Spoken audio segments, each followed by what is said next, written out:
Halo, selamat sore semuanya teman-teman peternak unggas seluruh Indonesia. Kembali lagi dengan saya di channel YouTube saya, Kereta Perkasa Wibi dari Mojokerto. Ya, pada kesempatan kali ini di video ini saya ingin bercerita sedikit tentang gimana keuntungan dari peternak bebek packing itu, apakah emang benar bisa menjanjikan atau sekedar cuma ngomong-ngomong doang. Di sini saya bercerita dengan pengalaman yang sudah saya alami selama 1 tahun ini, karena saya juga peternak baru. Saya juga dari nggak tahu apapun dari bebek, yang tadinya saya awam dengan bebek, tapi sekarang saya berkecimpung dengan bebek dengan modal semangat, tekun, dan juga ikhlas, jujur. Itu sangat penting sekali. Oke, di sini saya mau memberikan arahan sedikit buat teman-teman yang baru mau mulai bergabung, tentunya dalam usaha bisnis bebek packing.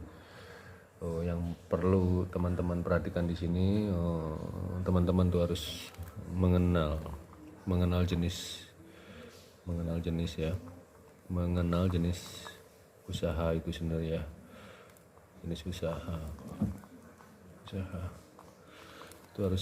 harus teman-teman kenali dulu. Kalau sekiranya teman-teman sudah memutuskan untuk mengenal lebih dekat dunia ternak unggas, khususnya untuk bebek packing,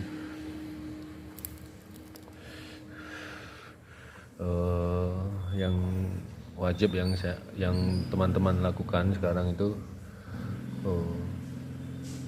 harus mencari di mana ada peternak bebek packing itu sendiri. Jadi teman-teman harus jalan-jalan ke orang yang sedang melakukan usaha tersebut.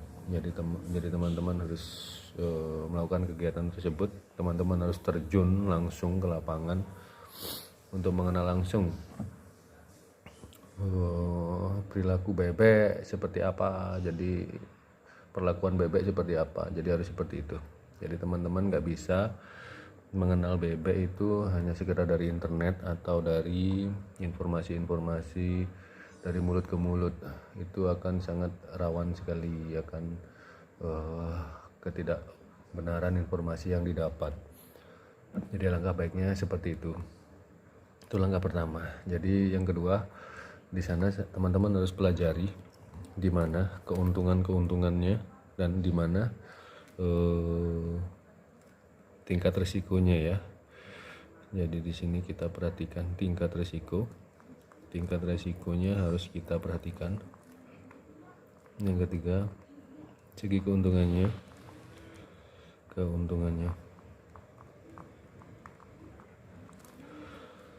Yang keempat, supplier.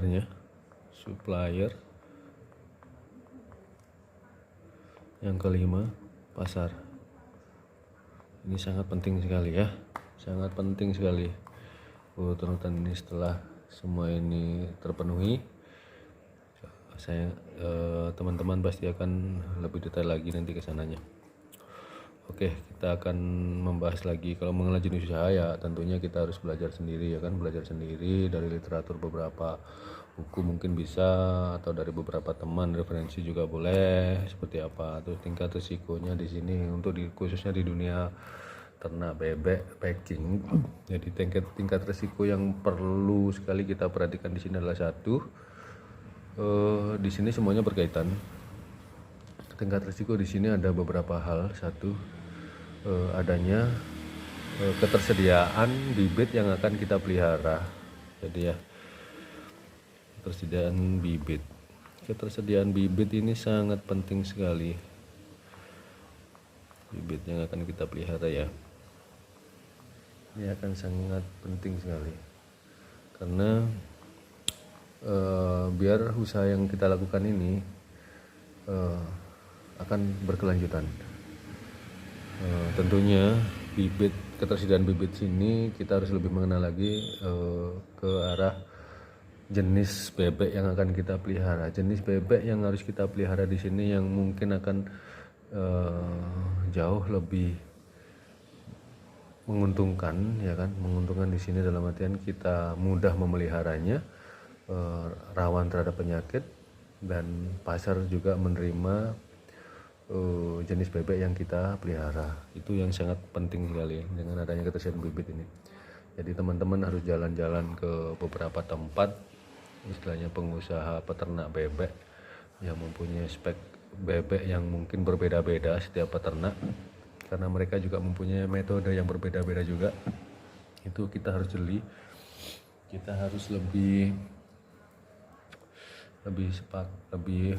memahami karakter bebek tersebut dari segi batas umur yang batas maksimal umur untuk bisa diterima di pasar itu sampai umur berapa hari, itu sangat penting sekali. Jadi itu yang harus kita kenali lebih dalam. Setelah teman-teman sudah mendapatkan referensi di sini, referensi dari saya sendiri, carilah bebek jenis pabrik PPM. Kalau di Mojokerto ada pabrik PPM, ada Gungsi juga. Bebek yang packing jenis ini mereka lebih bisa diterima oleh pasar karena kebutuhan pasar di daerah Mojokerto saat ini bebek tersebut banyak peminatnya. Karena jenis bebeknya, salah satu keunggulan dari bebek pabrik tersebut, dia lebih cenderung cepat panennya, durasi panennya lebih cepat, dan bobot yang ditargetkan lebih tercapai dengan durasi waktu yang sudah ditentukan. Tentunya hal tersebut akan sangat menguntungkan sekali bagi petani tersebut. Jadi di sini ada jenis bebek BPM ya, jadi bebek BPM, dan juga ada Gungsi, ada juga jenis bebek hibrida. Semua punya keunggulan masing-masing, di mana pasarnya tersedia sangat luas di daerah Mojokerto. Jadi jangan asal sembarang ngambil bebek, karena itu akan sangat merugikan sekali buat teman-teman, karena di samping teman-teman harus mengeluarkan biaya lebih secara konsumsi, mungkin memang agak berbeda, jauh lebih sedikit biaya pakan bebek kecil, tapi teman-teman akan kalah dengan durasi panennya, karena bebek tipe yang cepret, kalau orang bilang sini cepret, itu membutuhkan waktu sekitar 50-60 hari baru bebek bisa layak dijual atau diterima di pasar. Itu pun kalau settingan pakan kita bisa memenuhi nutrisi kebutuhan bebek tersebut. Sementara untuk bebek packing yang saya bilang kelasnya PPM atau Gungsi atau hibrida super, itu dengan pakan apa adanya, secara gen dia sudah menjadi bebek besar. Jadi kita tidak terlalu istilahnya dipusingkan sekali dengan nutrisi bebek-bebek tersebut, karena dengan kasih bebek biasa aja, dengan pakan biasa aja, mungkin bebek ini sudah bisa tumbuh dengan baik, dan bobot tentunya pasti akan bisa tercapai begitu. Jadi ini penting sekali ya teman-teman ya, untuk ketersediaan bibit unggul. Yang kita maksud di sini adalah bebek packing jumbo yang sekelas PPM, Gungsi atau hibrida super. Di sini hibrida super dia pasti akan sangat menguntungkan sekali buat petani. Itu yang penting sekali diperhatikan ya. Jadi kedepannya ini dulu yang perlu diperhatikan, karena biasanya kalau bebek super seperti ini, range harga bibitnya per ekor biasanya di antara 9.000 sampai dengan 12.000, itu per ekornya. Dia pasti akan punya karakter istilahnya punya kualitas bebek yang lumayan bagus. Begitu ya untuk jenis bibit yang harus kita pilih seperti itu. Terus di sini dari segi keuntungannya sudah kita bahas juga tadi ya kan. Keuntungannya yaitu durasi waktu pendek, bobot tercapai, keuntungannya pasti akan lebih menguntungkan petani. Terus untuk dari segi supplier dari bebek tersebut, jadi kita untuk mencari bibit jenis pabrik tersebut banyak sekali kok teman-teman, di Mojokerto tuh banyak sekali. Kalau teman-teman mau bisa juga tanya ke saya nanti melalui kolom komentar, tanya aja di mana mungkin saya bisa bantu, kontak person siapa saja yang bisa memberikan atau menyuplai bibit-bibit unggul yang saya maksud di sini ya. Jadi biar teman-teman bisa memilih sendiri dan juga mendapatkan perbandingan seperti apa sih jenis bebek unggul bibit yang jumbo dengan bebek cepret. Nanti di sini teman-teman akan belajar lebih jauh lagi. Ya, bagi teman-teman yang baru memulai ya tentunya ya, untuk yang para master mungkin ini akan menjadi istilahnya mereka semua pasti udah pada tahu tentang ini. Jadi saya hanya menginformasikan buat teman-teman yang baru memulai usaha ternak bebek packing, ya kan. Terus untuk yang berikutnya yaitu yang perlu kita perhatikan di sini adalah pasar ya. Pasar di sini itu sangat penting sekali juga.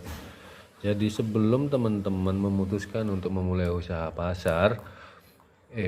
usaha bebek packing ini, jadi teman-teman harus punya pasarnya juga. Jangan asalkan, kalau kita memelihara pun kan semua orang pasti bisa ya kan, memelihara bebek semua orang pasti bisa, tapi pasar di sini tuh sangat penting sekali.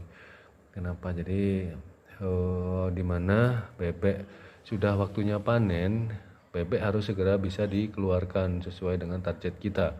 Jadi kalau kita punya planning 36 hari kita sudah harus dipanen ya kan, itu usahakan bebek sudah harus keluar di hari tersebut.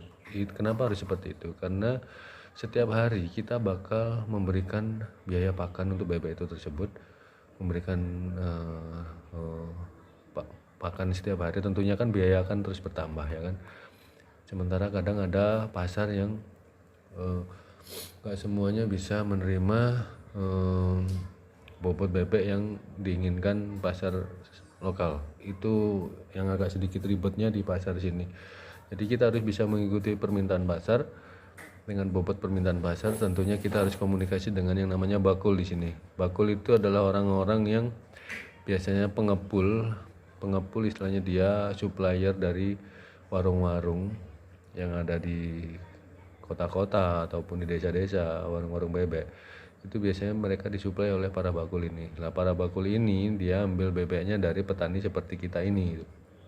Tentunya para bakul punya spek masing-masing, permintaan sesuai dengan permintaan warung di lapangan itu gitu. Jadi yang perlu diperhatikan di sini teman-teman juga harus mempunyai bakul. Bakul itu sangat penting karena dia yang akan mengambil hasil panen bebek kita. Di sini pun saya juga ada beberapa referensi bakul. Kalau seandainya teman-teman mau juga yang mungkin bisa dipakai untuk calon panenan bebeknya juga, nanti teman-teman bisa juga tulis di kolom komentar ya kan, hitung-hitung bisa sambil bantu saya untuk mengembangkan channel ini, biar saya juga terus bisa berbagi pengalaman ke teman-teman untuk memberikan arahan-arahan sedikit yang saya tahu. Untuk teman-teman pemula tentunya saya akan bantu semaksimal mungkin supaya teman-teman bisa berjalan dan belajar. Seiring waktu nanti teman-teman pasti akan bisa dengan sendirinya, akan mengenal dunia usaha ini dengan sendirinya. Tentunya harus mempunyai relasi yang banyak biar kita lebih mudah membuka pasar di luar ya, membuka pengalaman sehingga kita akan lebih mudah mengembangkan sayap untuk membesarkan usaha kita itu sendiri ya kan. Oke, setelah semua ini tercapai, keuntungan di sini tentunya pasti akan berupa hitungan-hitungan ya kan, hitung-hitungan secara berapa biaya pakan ya kan, berapa biaya pakan, terus berapa biaya operasional, terus berapa biaya bibit, terus berapa keuntungan setelah kita pelihara selama 36 hari, per ekornya berapa, untuk per 1 ekornya berapa, dan metode panennya nanti seperti apa, itu akan saya bahas di video berikutnya ya teman-teman ya, supaya nanti teman-teman bisa lebih tahu lagi. Tentunya akan segera saya update. Mohon maaf karena saya juga sibuk kerja, saya kerja ngojek juga. Apapun saya lakukan biar saya dapat penghasilan tambahan, saya berusaha di sini tanpa harus malu-malu ya teman-teman ya. Apa saja kita kerjakan supaya nanti semua bisa berjalan dengan baik. Oke, sampai di sini dulu video saya ini. Mohon maaf belibet tentang penjelasan video saya ini, karena emang saya ngomong tanpa saya edit, tanpa saya atur-atur, saya ngomong apa adanya. Jadi mohon maaf ya kalau ada salah di sini, ada salah pengertian, salah pemahaman. Di akhir video saya ucapkan selamat beraktivitas. Semoga usaha teman-teman, rencana usaha teman-teman diberikan jalan sehingga kita bisa menjadi pengusaha yang sukses. Selamat malam, sampai ketemu di video saya berikutnya. Terima kasih teman-teman.